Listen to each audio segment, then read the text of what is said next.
name is Kevin Bruch. Climate change is very real, but CO2 isn't what's driving it. What we're experiencing is the reemergence of a prehistoric drought known as the Alti-thermal. In 1905, the federal political class made a horrendously poor decision by adopting a nationwide fire suppression policy, thus ending the beneficial Native American burning traditions, which have been in place for several thousand years at this point. This film was taken west of Kalispell, Montana in 1939.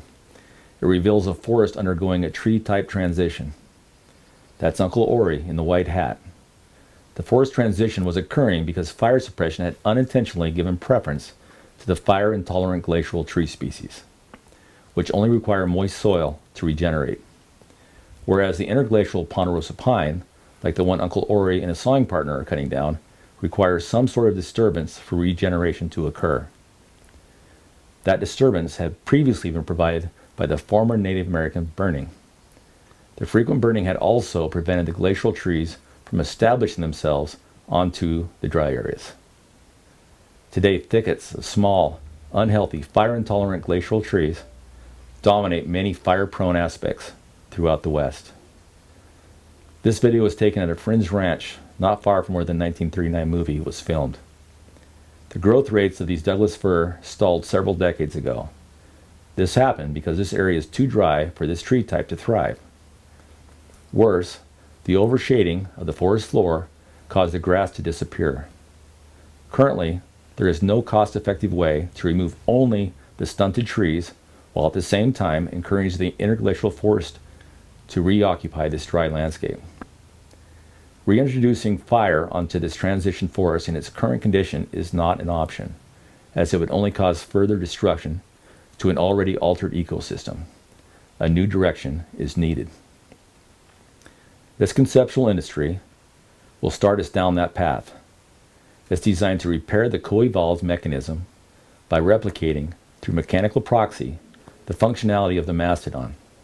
This industry will separate the incompatible forest types, doing so by removing the small, fire-intolerant glacial trees from the fire-prone aspects of the landscape. After treatment, and to complete the restoration process, beneficial, low-intensity ground fires must be reintroduced. Grass is a prominent, floral component of the interglacial plant community. After the grass and wildflowers become firmly reestablished, large grazing animals must be added. The grazing animals are an interglacial faunal component. Their presence maintains the predominance of this fire-adapted plant community, while simultaneously building CO2 sequestering topsoil. This revolutionary restoration method will allow each forest type to live out their entire lifespans by forcing them to reside in places in which they were evolved to thrive. Separating the forest structures will also force the Alti-thermal back into dormancy. It will accomplish this feat by allowing the interglacial forest to dominate the dry areas of the landscape. This is critical because the interglacial forests protect and store water, whereas glacial trees have evolved into very effective water pumps and remove soil moisture.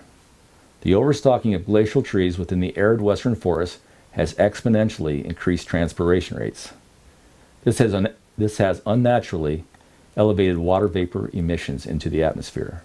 Water vapor is a far more effective greenhouse gas when compared to CO2. A healthy forest absorbs heat.